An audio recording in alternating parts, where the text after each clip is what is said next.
Berbicara tentang pendidikan di Indonesia, tentu tidak dapat terlepas dari sosok Ki Hajar Dewantara.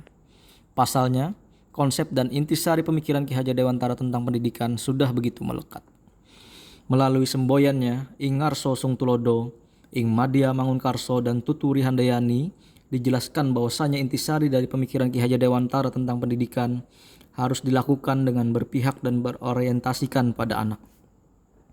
Dalam pemikirannya, Ki Hajar Dewantara menjadikan kemerdekaan sebagai tujuan utama dalam membentuk kepribadian peserta didik.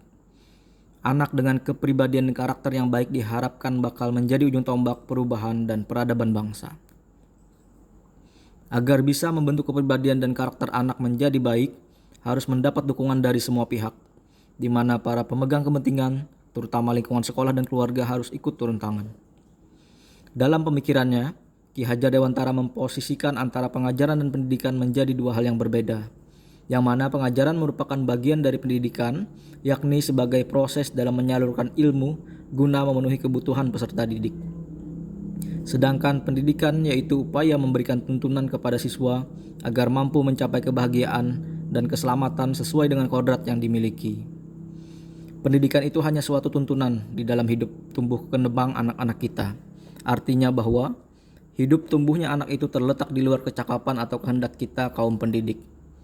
Anak-anak itu sebagai makhluk, manusia, dan benda hidup, sehingga mereka hidup dan tumbuh menurut kodratnya sendiri.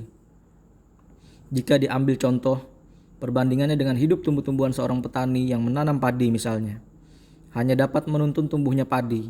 Ia dapat memperbaiki kondisi tanah, memelihara tanaman padi, memberi pupuk dan air, membasmi ulat-ulat atau jamur-jamur yang mengganggu hidup tanaman padi dan lain sebagainya. Meskipun pertumbuhan tanaman dapat diperbaiki, tetapi ia tidak dapat mengganti kodrat iradatnya padi. Misalnya ia tak akan dapat menjadikan padi yang ditanamnya itu tumbuh sebagai jagung. Selain itu, ia juga tidak dapat memelihara tanaman padi tersebut seperti halnya memelihara tanaman kedelai atau tanaman lainnya. Memang benar, ia dapat memperbaiki keadaan padi yang ditanam.